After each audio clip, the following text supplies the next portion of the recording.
Algumas perguntas recorrentes que eu ouço dos meus alunos Professora, preciso fazer uma recomendação de adubação para uma determinada cultura. Por onde eu começo? Ou então, professora, eu preciso fazer a recomendação de adubação e eu não sei o que considerar. O que é importante? Essas dúvidas são muito recorrentes e conhecer o manejo de nutrientes dos 4 Cs pode ajudá-lo a enfrentar esse problema e fazer uma recomendação de adubação de forma adequada, sem esquecer nenhum detalhe importante.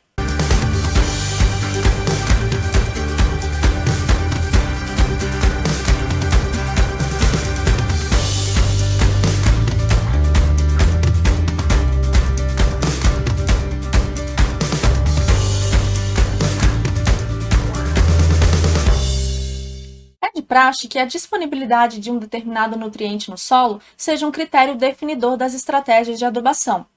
E considerando isso, juntamente com a demanda nutricional da planta, nós podemos então ter alguns tipos diferentes de adubação que vai variar de acordo com o objetivo.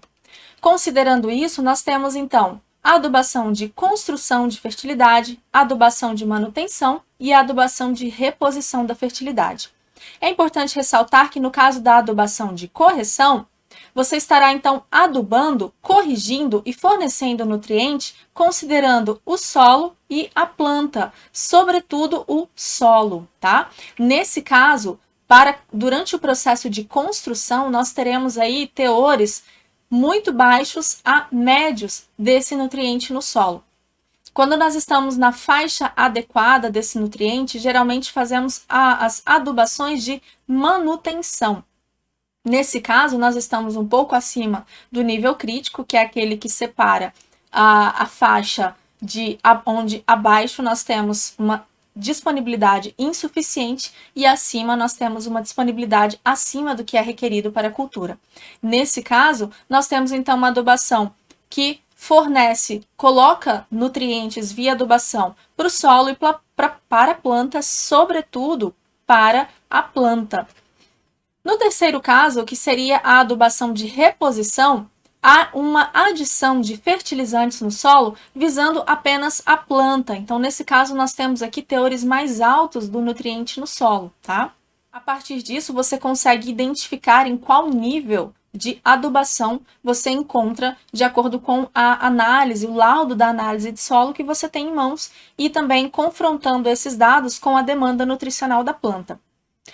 Considerando esses tipos de adubação, você precisa agora, então, começar a observar alguns fatores que influenciam na eficiência da adubação, na eficiência de utilização de nutrientes a partir de cada fertilizante.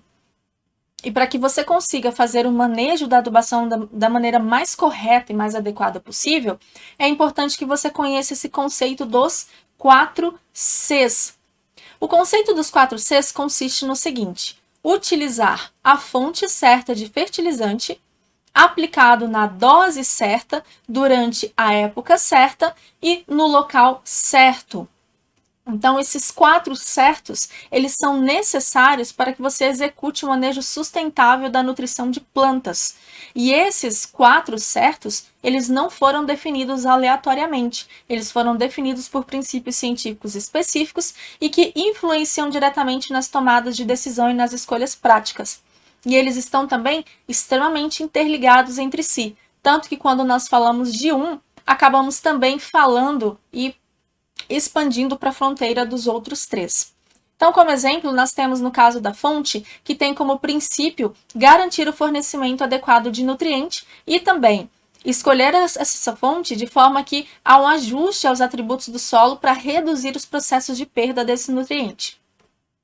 Nesse caso, nós teremos escolhas práticas baseando no tipo de fonte que nós escolheremos. Se optaremos por uma fonte orgânica ou mineral, se será um fertilizante granulado, farelado, fluido, ou se então nós utilizaremos formas de nutrientes diferentes determinando de acordo com determinado local. Forneceremos, por exemplo, nitrogênio na forma nítrica, na forma amoniacal? Qual será a fonte que resultará no menor nível o índice de perda desse nutriente? E aí vem também a necessidade de você conhecer as condições climáticas e também o ciclo desse nutriente no solo, para que você tenha condições de avaliar e fazer essas escolhas práticas. Para a dose, nós podemos citar que, como princípio, a dose é definida a partir do conhecimento da demanda nutricional da planta e também avaliando o fornecimento de nutrientes pela fonte escolhida, ou seja, aqui na primeira etapa. A partir disso, então, é importante você ter em mãos a análise química do solo e você conseguirá definir essa dose levando em consideração essa análise química do solo, a demanda nutricional da cultura. Será possível também fazer o cálculo de economia, de balanço de nutrientes e definir também a produtividade almejada com essa prática de adubação. Para a época, temos como princípio avaliar a dinâmica de absorção da planta e processos de fornecimento desse nutriente pelo solo. Além disso, identificar as épocas com maior risco de perda para esse nutriente, para que então essa fonte escolhida na dose determinada seja então aplicado numa época que haja menor risco de perda e que assim então esse nutriente consiga chegar de maneira mais facilitada e sem grandes obstáculos, né, até a raiz da planta. Nesse caso, nós poderíamos, por exemplo, definir, de acordo com esses princípios, se aplicaríamos em pré-plantio, no plantio, florescimento, frutificação, dependendo da cultura, e assim por diante. Por último, nós podemos, então, definir o local de aplicação. Como? Conhecendo o padrão de enraizamento da cultura para começar. E também gerenciando a variabilidade espacial, que é bem mais facilitada em práticas de adubação que utilizam a aplicação à taxa variável, tá?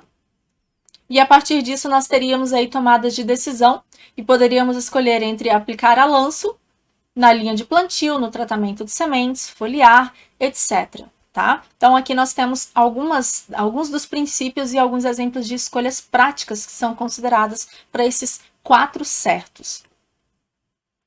Para começar a falar, iniciaremos com a fonte certa, tá?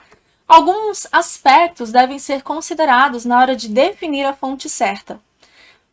Elas estão aqui, nós listamos aqui as mais importantes, mas elas não estão exatamente em ordem de importância, até porque em determinadas áreas, em cada região, essa ordem de importância vai variar. Mas citaremos algumas mais importantes aqui.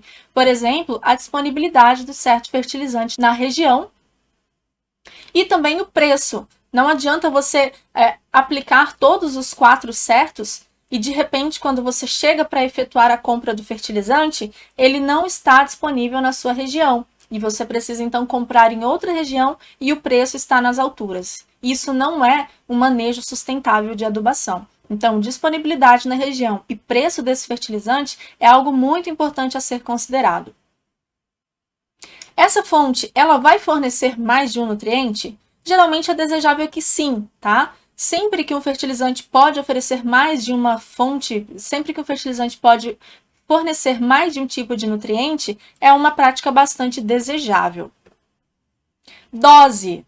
Vejam bem o quanto esses 4 certos eles estão interligados, porque um interfere na tomada de decisão do outro. Então, a dose, se muito alta, ela pode impulsionar perdas dependendo da fonte utilizada. Então, você vai precisar considerar a dose na hora de escolher a sua fonte, tá? Você percebe que isso aqui pode ser um pequeno quebra-cabeça, que você vai encaixando umas peças aqui à medida que você vai avançando. Pode ser que você precise descer alguns degraus e reconstruir esses degraus novamente. Para época, essa fonte ela é melhor para aplicação antes do plantio? Ou será que se eu aplicar antes do plantio, por ter uma solubilidade muito alta, haverá uma grande quantidade de perdas por lixiviação? Enfim, a época que você vai aplicar define também a fonte que você vai utilizar. Se a aplicação desse fertilizante tem uma antecedência muito maior, uma antecedência grande em relação ao plantio, há necessidade, então, de que essa fonte certa ela tenha uma solubilidade menor ou que você utilize uma fonte com uma nova tecnologia que libere paulatinamente esse nutriente no solo. Local de aplicação, que é um dos 4 certos, tá? Qual é o mecanismo de transporte no solo? Se esse nutriente, nesta fonte, ele é transportado mais facilmente, então pode ser que eu consiga aplicar a lanço. Se não, é necessário que aplique na linha de plantio. Enfim, você deve considerar alguns desses aspectos. As formas disponíveis de nutrientes para as plantas também devem ser consideradas. Por exemplo, se você está utilizando o enxofre elementar, mas precisa fornecer esse enxofre de forma rápida para a planta, então significa que você vai necessitar de um tempo para que esse enxofre elementar se transforme numa forma disponível para a planta, para que ele seja absorvido pela planta. Então, se o seu objetivo de adubação é fornecer rapidamente, essa forma de enxofre elementar pode não ser a ideal. Então, há necessidade, nesse caso, de que você readeque a sua fonte na prática de adubação. Algumas limitações também podem ser impostas por atributos do solo, tá? Sobretudo no que diz respeito aos processos de perda desse nutriente. Por exemplo, alguns nutrientes como como o potássio, o nitrogênio, eles podem ser facilmente perdidos por lixiviação. Nesse caso, é importante que vocês conheçam qual é a CTC do solo, se há condições desse solo armazenar uma grande quantidade de nutrientes no complexo de troca, quais são as condições edáficas e climáticas para que essa fonte, então, contorne todas essas limitações impostas pelos atributos do solo. Considerar ainda as possibilidades de interação entre nutrientes. Talvez você esteja aplicando uma fonte de um determinado nutriente que vai resultar em algum tipo de antagonismo durante o processo de absorção com outro fertilizante que será aplicado em conjunto. E isso também deve ser considerado. Nós falamos bastante sobre isso nas aulas de nutrição mineral de plantas, porque há interações positivas e negativas durante o processo de absorção. As interações negativas são uma preocupação, né? Nós vimos que essas interações elas podem ser antagônicas por competição, por inibição competitiva e inibição não competitiva. Por que é importante saber disso? Porque você precisa então definir, dependendo do tipo de inibição, se essa separação dos fertilizantes ela deve ser espacial, temporal e assim por diante, ou se simplesmente aumentar a dose de um em detrimento do outro pode resolver esse problema. A compatibilidade de misturas também deve ser considerada, sobretudo se você vai utilizar várias fontes para fornecer uma grande quantidade de nutrientes. E também considerar o controle de efeitos não nutritivos, por exemplo, queima de folhas, índice de salinidade. Essa questão de efeitos não nutritivos é muito comum de ser considerado na aplicação de ureia em cobertura, que geralmente, dependendo da fonte, se você utilizar ureia, dependendo das condições climáticas e também da dose que você está utilizando, você pode queimar as folhas da cultura que você está adubando. O índice de salinidade também deve ser considerado. Quanto à dose certa, você considerará a fonte, como nós já falamos, a época e também o local de aplicação. A fonte, nesse caso, se você está aplicando doses muito altas, talvez seja melhor que você utilize fontes mais concentradas de nutrientes. Eu dei o exemplo na aula anterior do uso do superfosfato triplo no lugar de um superfosfato simples, por exemplo, se as doses são muito altas, porque aí você pode então reduzir o volume de fertilizante aplicado. A época de aplicação também é importante, tá? Você vai saber um pouco mais sobre a época conhecendo a demanda da planta. E aí você vai conhecer quais são os picos de absorção desse nutriente pela cultura, definindo aí então a época e podendo até dividir, né, parcelar essa dose de acordo com essa demanda nutricional, tá? Avaliar também todas as fontes de nutrientes disponíveis. E acompanhar a disponibilidade de nutrientes no solo. Mais uma vez aqui, é importante conhecer qual é a dinâmica desses nutrientes no sistema solo-planta, para que você conheça quais são as possibilidades de perda e dessa forma você então evite, você escolha um caminho no qual você não vai enfrentar ou vai enfrentar de maneira mais reduzida essas perdas no solo. e avaliar a eficiência de uso do fertilizante nas condições nas quais você pretende utilizá-lo. Além disso, considerando a dose, sobretudo aquelas doses bem mais altas, doses muito altas, você deve considerar os impactos no ambiente, no solo, e dessa forma, talvez, dependendo das características também edáficas, né, questão de CTC, textura, talvez até optar por um parcelamento da dose desejada. E também identificar a dose econômica específica. A dose econômica, ela não é igual àquela dose no qual você atinge a máxima produção com a cultura, tá? Geralmente, essa dose econômica, ela representa de 85% a 95% da dose na qual você atinge a máxima produção. Nós falamos um pouco disso nas aulas de nutrição mineral de plantas. Isso pode ser identificado por vários estudos ou também por experimentos dentro, ensaios dentro da própria propriedade, tá? É uma informação muito importante também e vale a pena o produtor gastar um pouquinho mais de recursos, tempo, recursos financeiros para obter essas respostas dentro da propriedade dele. Quanto à época, mais uma vez, a fonte está aqui presente, tá? Então, você vai considerar qual é a taxa de liberação de nutrientes dessa fonte. Dependendo dessa taxa de liberação de nutrientes, você vai definir se ela será aplicada em apenas uma época e qual época será essa. Quanto à dose, você deve considerar também a capacidade de retenção desses nutrientes no solo. Então, se você precisa aplicar com uma grande antecedência do plantio, quais são as condições edáficas, sobretudo químicas, desse solo, para então armazenar esse nutriente que você está aplicando?